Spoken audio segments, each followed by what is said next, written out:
The Balkan Peninsula is named after a mountain range in Bulgaria. It was once thought these mountains crossed the entire region. Now we know that this is just one of many small mountain ranges in southeastern Europe, but the name remained.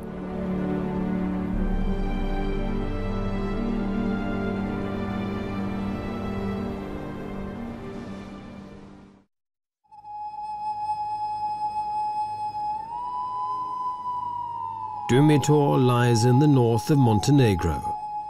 Thick primeval forests cling to its mountain slopes above sheer rock faces and gorges. It's such remote and wild country that it still remains almost inaccessible for human settlers. Nature not only survives, but actually thrives.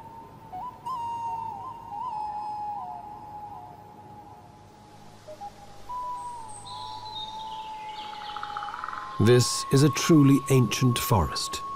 These 50-meter-high black pines have stood for half a millennium and are the last of their kind in Europe.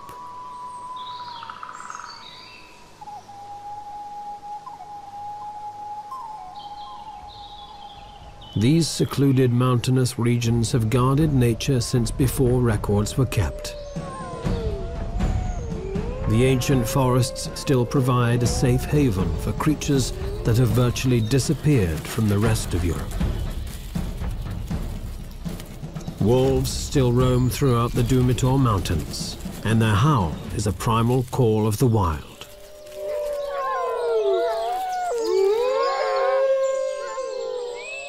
A pair of honey buzzards nest above them. Usually they feed upon the larvae in wasps' nests, but when the chance comes, they'll take other small prey too, like this frog. Next to the buzzards, a black woodpecker has hollowed out its nest. The honey buzzards have only hatched a single chick, but it's rapacious. But the woodpeckers have a far noisier and larger family to feed.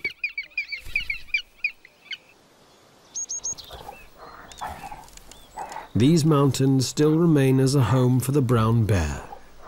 It's late in autumn and this bear is putting on as much fat as possible before finding a cave to hibernate in and survive the harsh winter of the Balkans. Another animal that survives in the wilderness of Dumitor is the lynx. Shy and wary, the lynx silently moves and hunts in these forests, but now they are few and far between. Probably only around 100 Balkan lynx remain. Those few humans who do live here give the bear a nickname, Medved, the honey eater. And it's a suitable name, for its fat belly is almost entirely the result of honey plundered from many beehives. Bears seldom, if ever, leave the protection of these forests that cling precariously to the more gentle mountain slopes, but then abruptly end.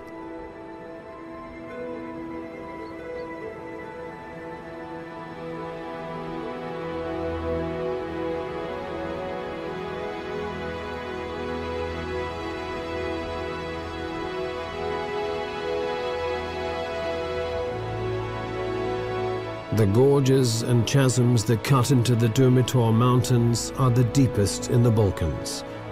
There are no natural access routes down into them, even for bears. These deep gorges remain pristine.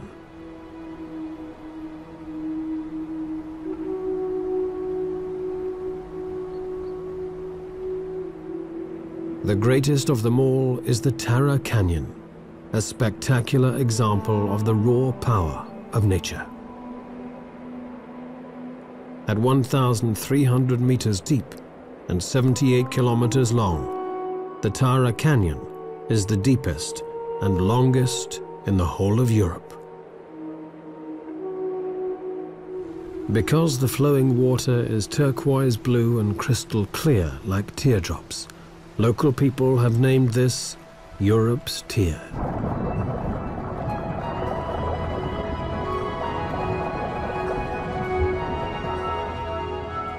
swimmers like the European otter are able to get to the bottom of the canyon.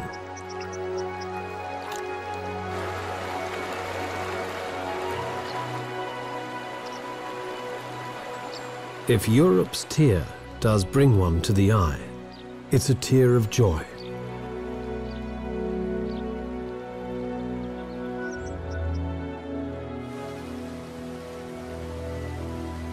Dumitor's status as a national park has given the canyon protection. However, responsible eco-tourism is being encouraged. The Austrian Development Cooperation is helping Montenegro to build hiking paths into the Tara Canyon and hostels to make this unique natural heritage accessible to limited tourism.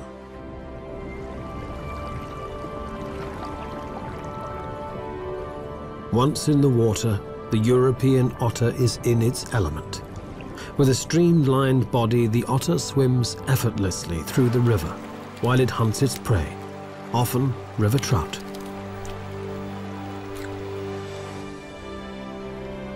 The River Tara project will prove that it is possible to combine wilderness with responsible ecotourism, and the benefits will flow on through to an often impoverished rural population.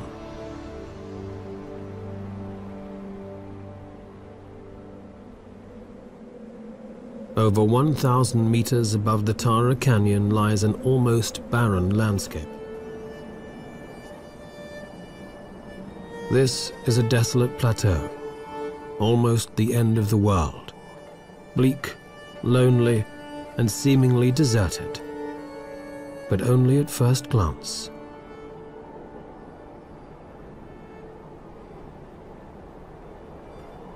People still live here, forgotten by time and isolated by their environment, but yet very much a part of it.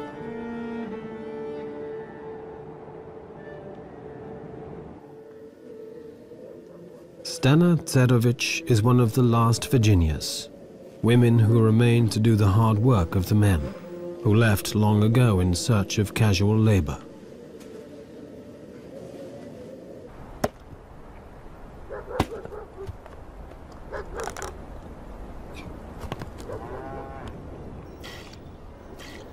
Stana remained with the farm and the animals and the daily struggle to survive.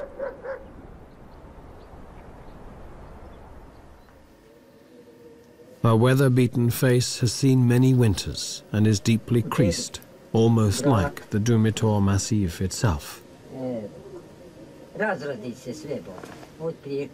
One village after another has been abandoned, she complains.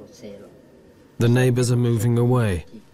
Now the fire is burning in only one of 3 houses.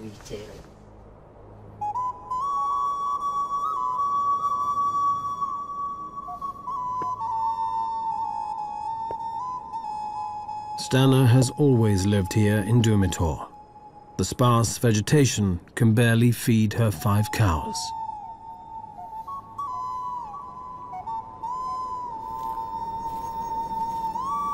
Everywhere she goes, she always carries a weapon.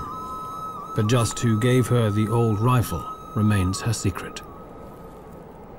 And why does she carry it? To keep the wolves at bay.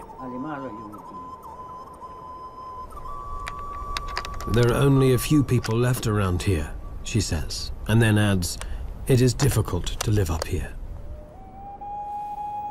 She keeps a wary eye on her surroundings. Experience has made her vigilant.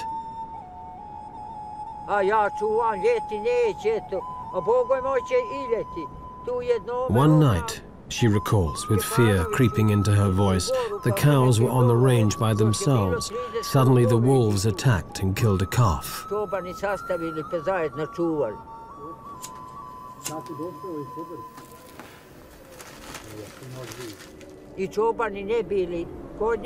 The wolves took the calf by the throat and would not let go, even when she tried to chase them away. They were not afraid of us humans, she continues. The older cows tried to protect the calf, but the wolves simply tore it apart until there was nothing but blood and a few bones. It was a whole pack of wolves, she says. And when they had finished, nothing was left behind.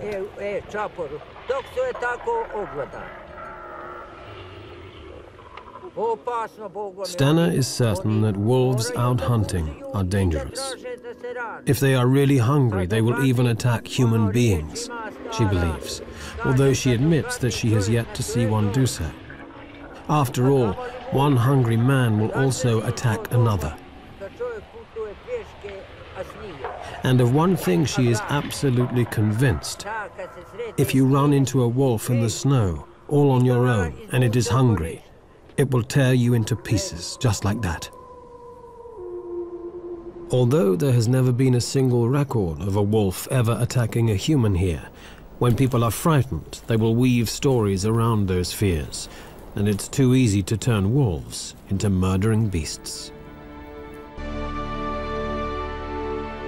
To the north of Dumitor's jagged and solitary peaks lies a different world, near where the Danube and Drava meet.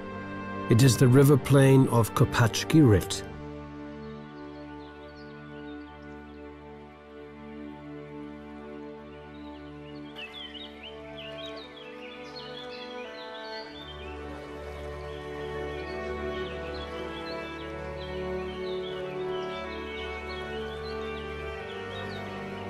Kopacki Rit is in the east of Croatia. Stretching out across the Pannonian lowlands, this is one of Europe's most extensive and important wetlands.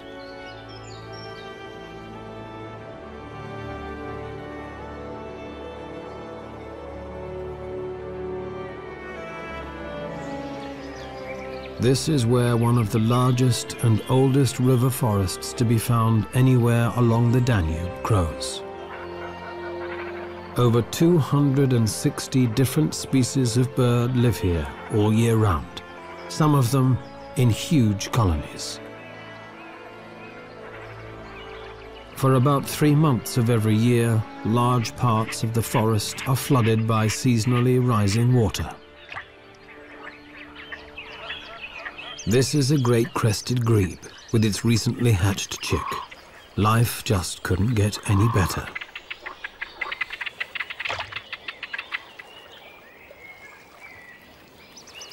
While sitting comfortably and securely on the back of one parent, the other feeds it a small fish. But against its wishes, the chick has to take a swim now and again.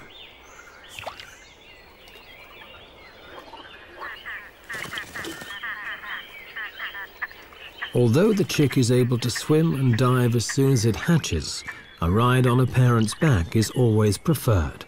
But when both parents are busy, the chick won't get its own way. Another freshly caught fish keeps it happy for a while. But that's it. Enough swimming for one day.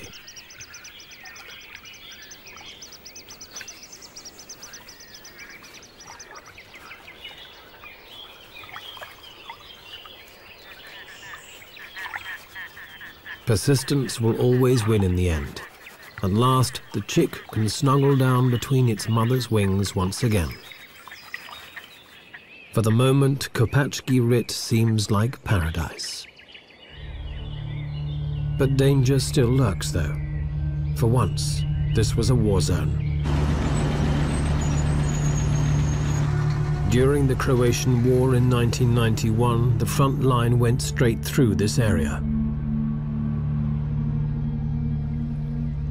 Large tracts of the wetlands were mined. Most of the mines have now been cleared, but some were never found, and they can be moved by the floodwaters from place to place. A zone declared safe today could be... It's a paradox of war.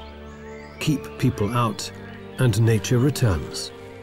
The Kopacki Rit forests were once a hunting ground for the Habsburgs, and then later for high-ranking Yugoslav politicians. Since the mines were laid, the hunters have stayed out.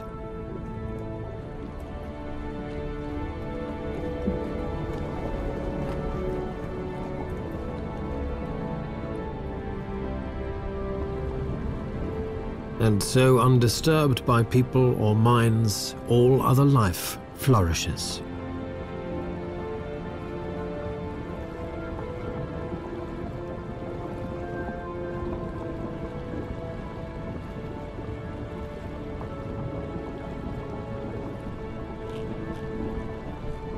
There are over 40 species of fish in these wetlands, and their abundance helps maintain the densest population of white-tailed eagles anywhere in the Balkans.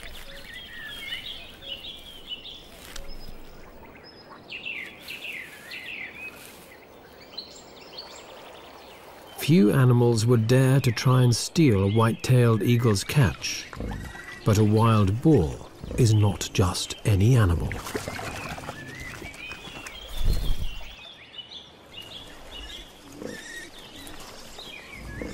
If anyone is brave enough or foolish enough to wander into Kopachgirit despite the risk of the mines, they'd be wise to follow the boars. With a sense of smell so well developed that a boar can find even the smallest of buried truffles, strange-smelling mines are no problem to avoid.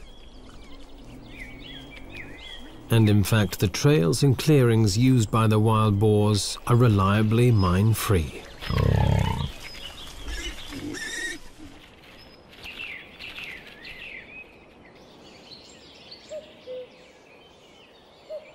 To the south of the wetlands of Kopachgirit are the barren and windswept tablelands of Tikvesh.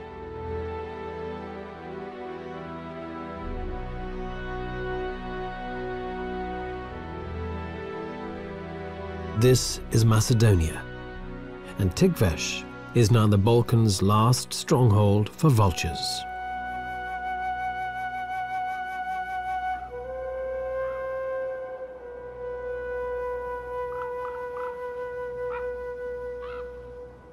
Situated near the border between Macedonia and Greece, these mountainous tablelands are inhospitable, desolate, and almost uninhabited.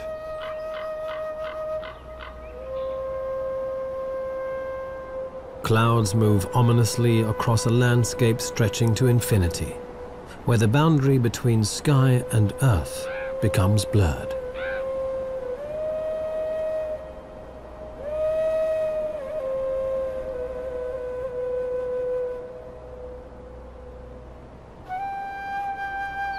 Few animals fit the image of this bleak landscape better than these.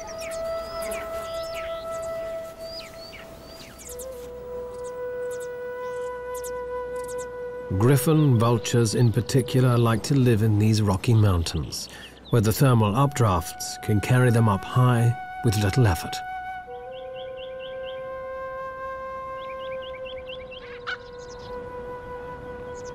They rise in small groups until they reach about 1,000 meters, and then they circle, scanning an area of several hundreds of square kilometers until they spot a carcass.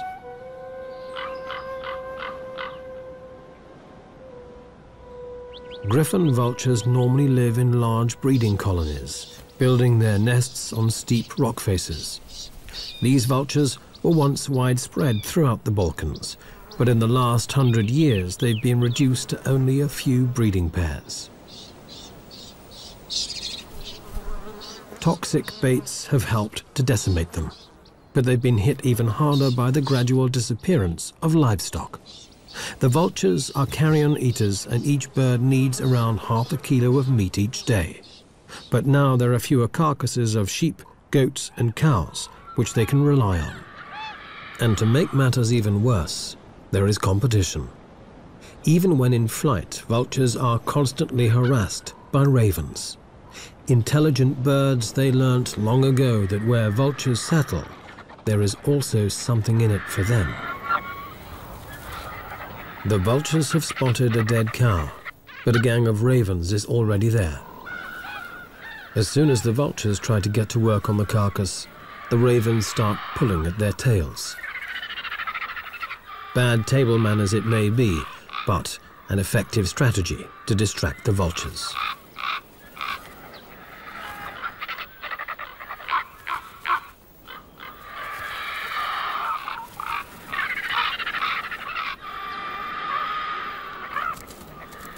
And then, to make matters worse, a wolf turns up. The vultures have had enough, but the ravens hang around.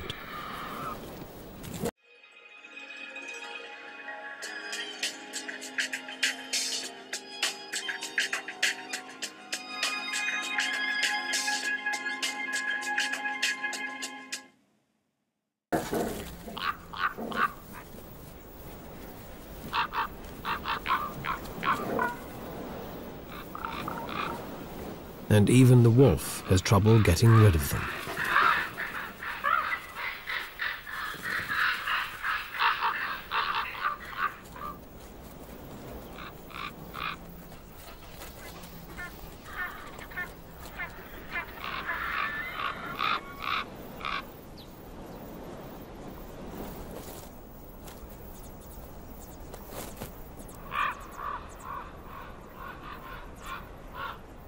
This desolate plateau is the last stronghold for the griffon vulture in the Balkans. Numbers have dropped, and in the hope that the population will recover, the birds are now fed on a regular basis.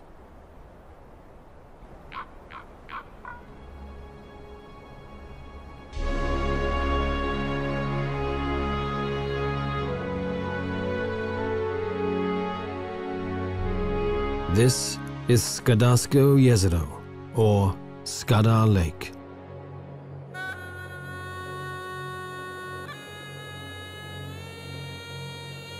With its 50 islands, Skadar Lake between Montenegro and Albania actually looks more like a vast river system. But it's the largest lake in the Balkans, almost 50 kilometers long and up to 15 wide.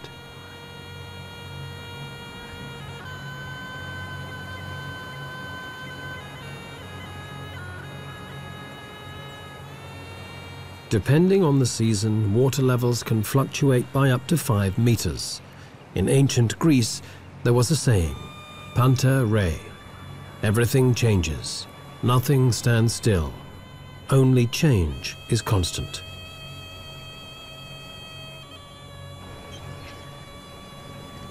Ruins of monasteries and fortresses stand on many of the islands, a reminder of the lake's strategic importance during the conflict with the Ottoman Empire.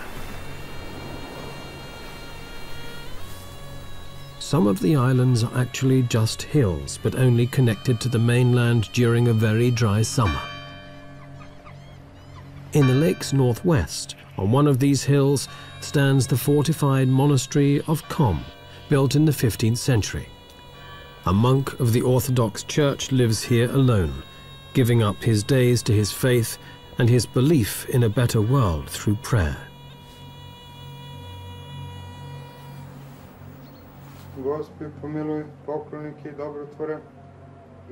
His day is structured around an ancient ritual. The liturgies of the hours, 8 of them every day. He believes that the ceaseless prayers join together to become a force for good, to help create a better world. In early summer, the sound of prayer is broken by the calls of thousands of birds. Skadar Lake is one of the most important resting and breeding grounds for migratory birds in Europe.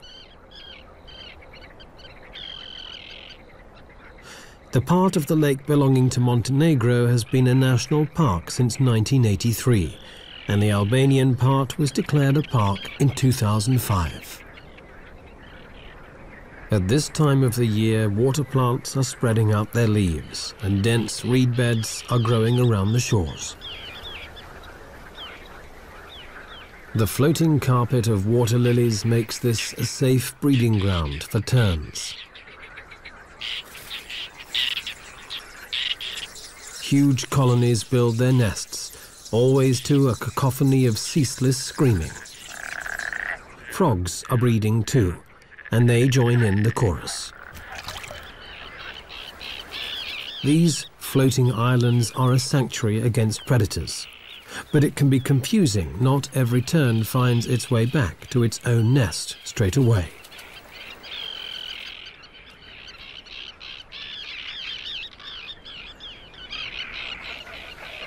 Larger waterfowl prefer to build their nests in the reed beds that fringe the lake, while thousands of cormorants use dead trees for their nests. Watching young cormorants feed is a salutary lesson. The youngsters poke their heads far into their parents' gullet in their haste to get their regurgitated fish. It's a miracle that they don't puncture their parents' throats.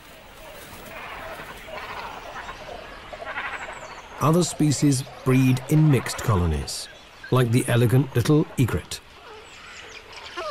and the spoonbill. Beneath them, a black-crowned night heron stalks amidst the reeds, while a squacco heron settles down to brood. Collective breeding is a strategy which gives a greater degree of security for all, as there are many vigilant eyes on the lookout for nest robbers, and the chicks are well hidden between the reeds. Skadar Lake at the west of the Balkans is a paradise for birds, even if there are no elves. On the eastern borders, there is a vastly different land, one with a mosaic of colourful fields, some planted, some not.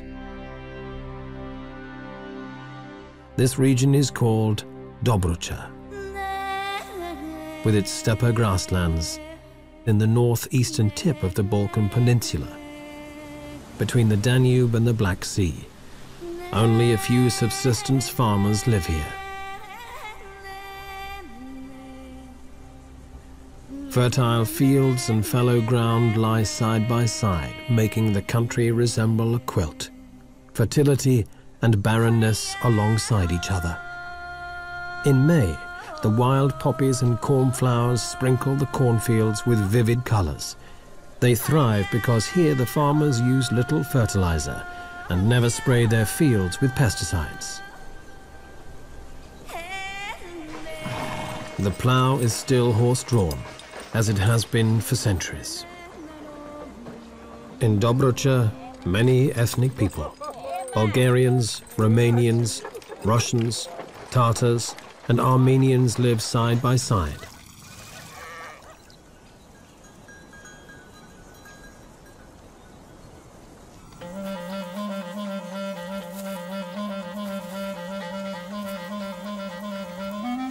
The grasses have been grazed down by sheep, making this an ideal habitat for specialized steppe dwellers, like European ground squirrels. In daylight, these small rodents leave their tunnel systems to come to the surface and search for roots, tubers, and insects. Stokalu are some and fertile zoners, so the trees of Brucha are here. With the Stokalu and the ground squirrel are well camouflaged if they remain still. To grass. The European bee-eater is the exact opposite.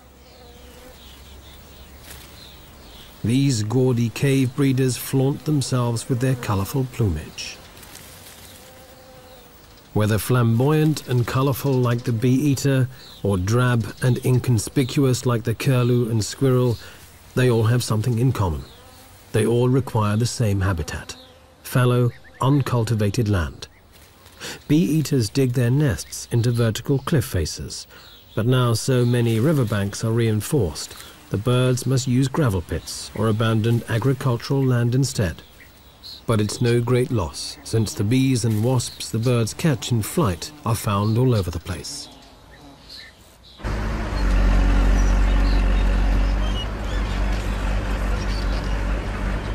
This old quarry in Dobrucha will be shutting soon. But even while the dredgers are still at work, the birds take full advantage of the site.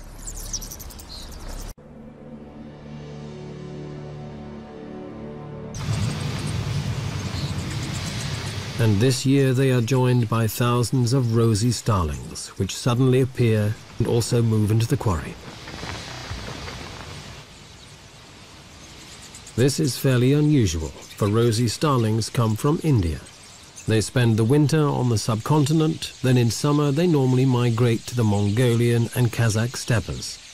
But this year, some traveled west, probably following insect swarms until they ended up in the Balkans, in this stone quarry in Dobrucha.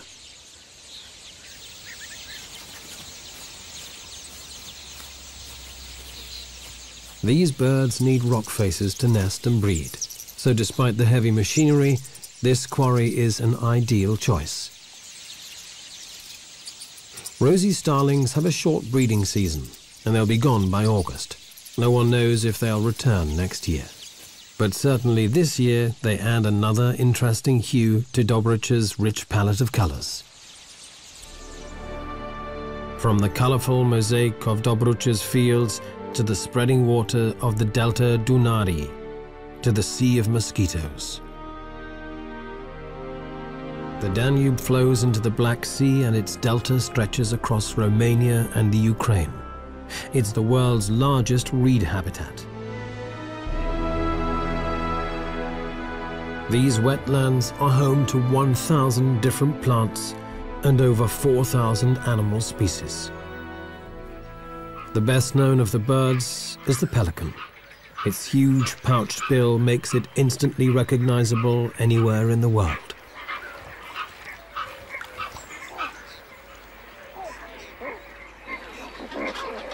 Hidden amidst this maze of water channels with their forests and reed beds are enormous breeding colonies of pelicans, some containing hundreds of pairs. Two pelican species are found in the delta, the Dalmatian pelican and these white pelicans. Every summer, 4,000 breeding pairs fly north from Africa to this delta region.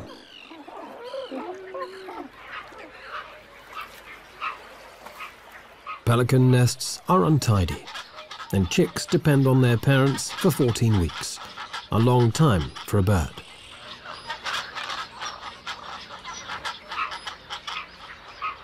These nesting colonies in the center of the delta are virtually inaccessible and strictly protected. During the breeding season, nobody is allowed to come anywhere near what is the largest pelican colony outside Africa. But no human law could protect the pelicans more effectively than mosquitoes. Everything in nature has a reason, and the mosquitoes are a key element in the delta's ecosystem. They are the base of the food chain. Everything ultimately depends on them.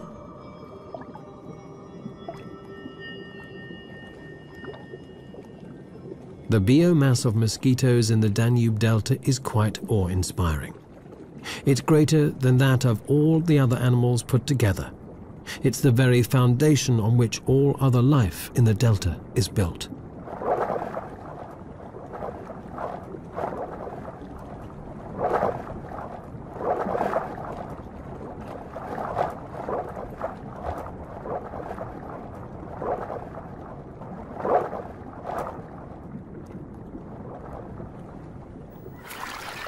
The Danube may well be Europe's most famous bird paradise, and Aleš Toman, a biologist, has spent more than 12 years here, but he's not looking for birds. He's been up and down the river system countless times in pursuit of a ghost, an animal rarer than almost any other in this huge waterlogged wilderness. Finding it is never easy, especially when there is water on all sides.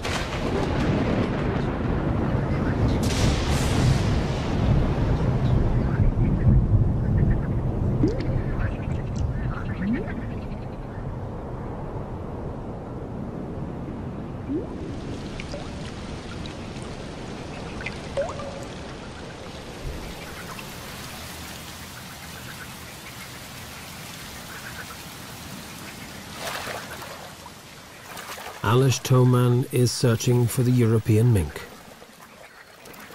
a shy and cryptic animal belonging to the marten family.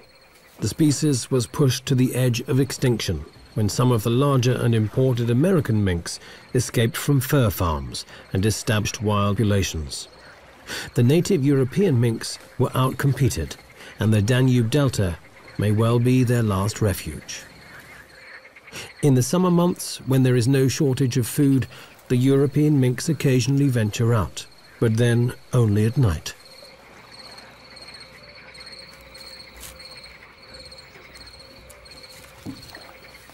Caught briefly in the spotlight, this animal could be a mink, But was it a European mink, or just a marten? Before Aleš can find out, the animal has vanished into the night.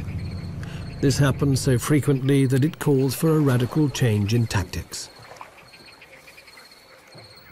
To study the delta's mink population, Aleš must first catch some, but this is almost impossible, at least in summer.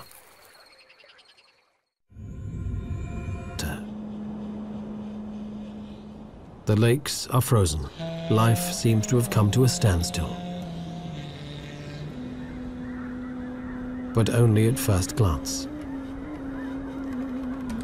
Migratory birds from the Arctic have arrived to spend the winter here. The cold is far less intense than above the Arctic Circle, and crucially, the birds are able to find enough food here.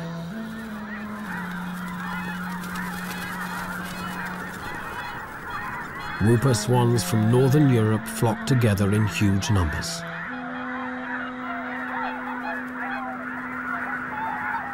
And when 60,000 red-breasted geese take off as one, the sky turns dark. Almost the entire world's population of red-breasted geese migrate every year from Siberia to here.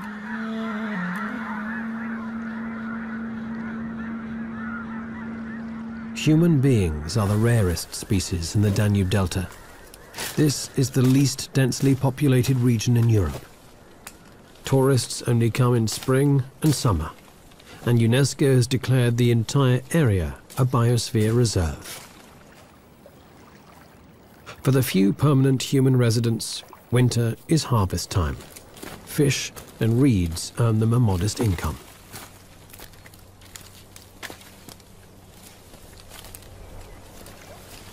In winter, the fishermen are allowed large catches, but from spring onwards, a rigorous quota is strictly enforced to protect the breeding stocks.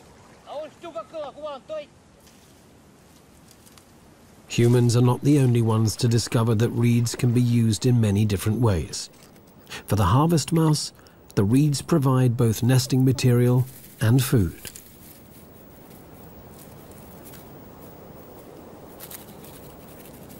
These tiny rodents are about 5 centimeters long and barely weigh 10 grams. But it's an ideal size when you have to move up, down, and across reed stalks all day long.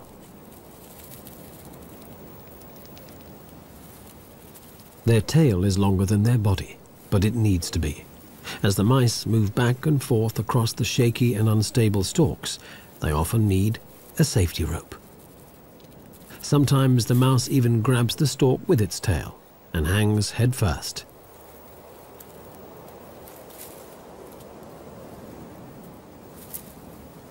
Cute as they may be, harvest mice have many predators. Birds of prey, foxes, snakes, even fish. And the shy and cryptic European minks also have them on their menu. Aleš Toman's search continues. In winter months, the mink must also hunt by day, and this makes it far easier to try and observe and even catch them.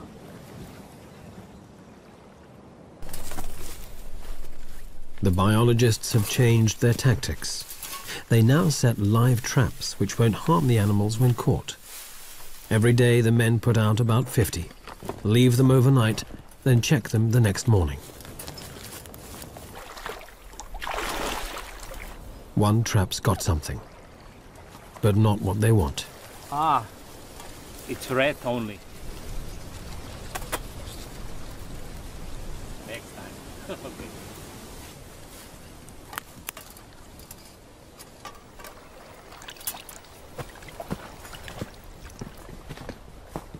The men proceed to the next trap.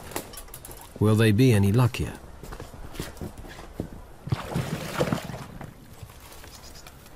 No. Another dud. Days and weeks pass by without success.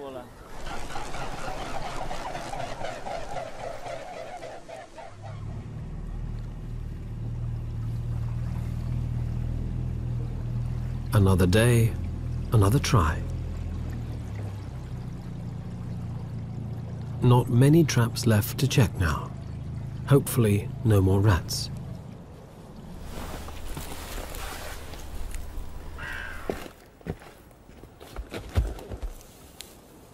Ah, Titi, come. Mink. Excellent. Titi, look, we have mink. And then at last, a mink. Alish Toman has a broad smile all over his face. The captured mink probably isn't so happy. Since the 1950s, the European mink has been losing the battle to its far hardier American namesake. Added pressure from hunting and destruction of its habitat pushed the European mink to the brink of extinction. Now the last remaining populations live in Spain and the Baltic. But the Americans haven't conquered the Danube Delta yet. The mink is checked for health and condition and loses a few hairs for genetic testing. It makes its displeasure very plain. Alish Toman is convinced the data he is gathering will prove that the only surviving healthy and stable population of the European mink is here, in the delta of the Danube.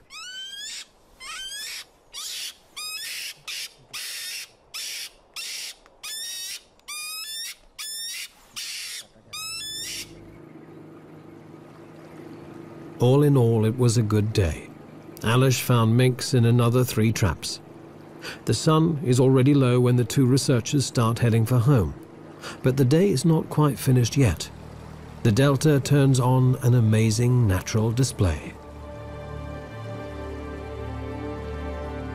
Millions of European starlings gather in huge flocks, forming ever-changing patterns in the evening sky.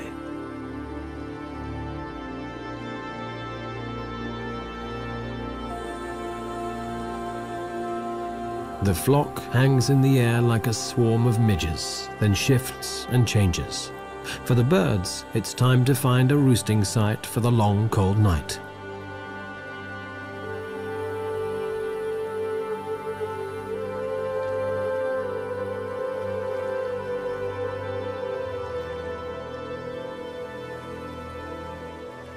Starlings are masters of coordination in the air.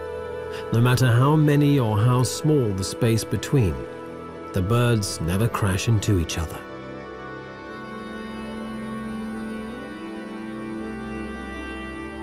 One minute they look like smoke, then without any effort they change into some pulsating superorganism, as if from another world.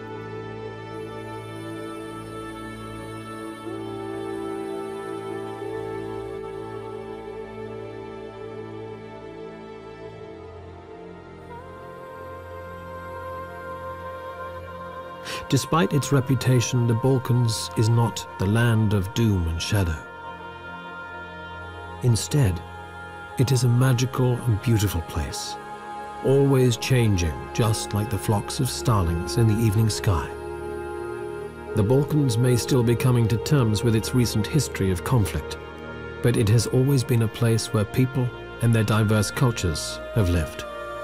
A place where much of nature is still unspoilt. The wild Balkans are still largely unknown, their treasures so close, and yet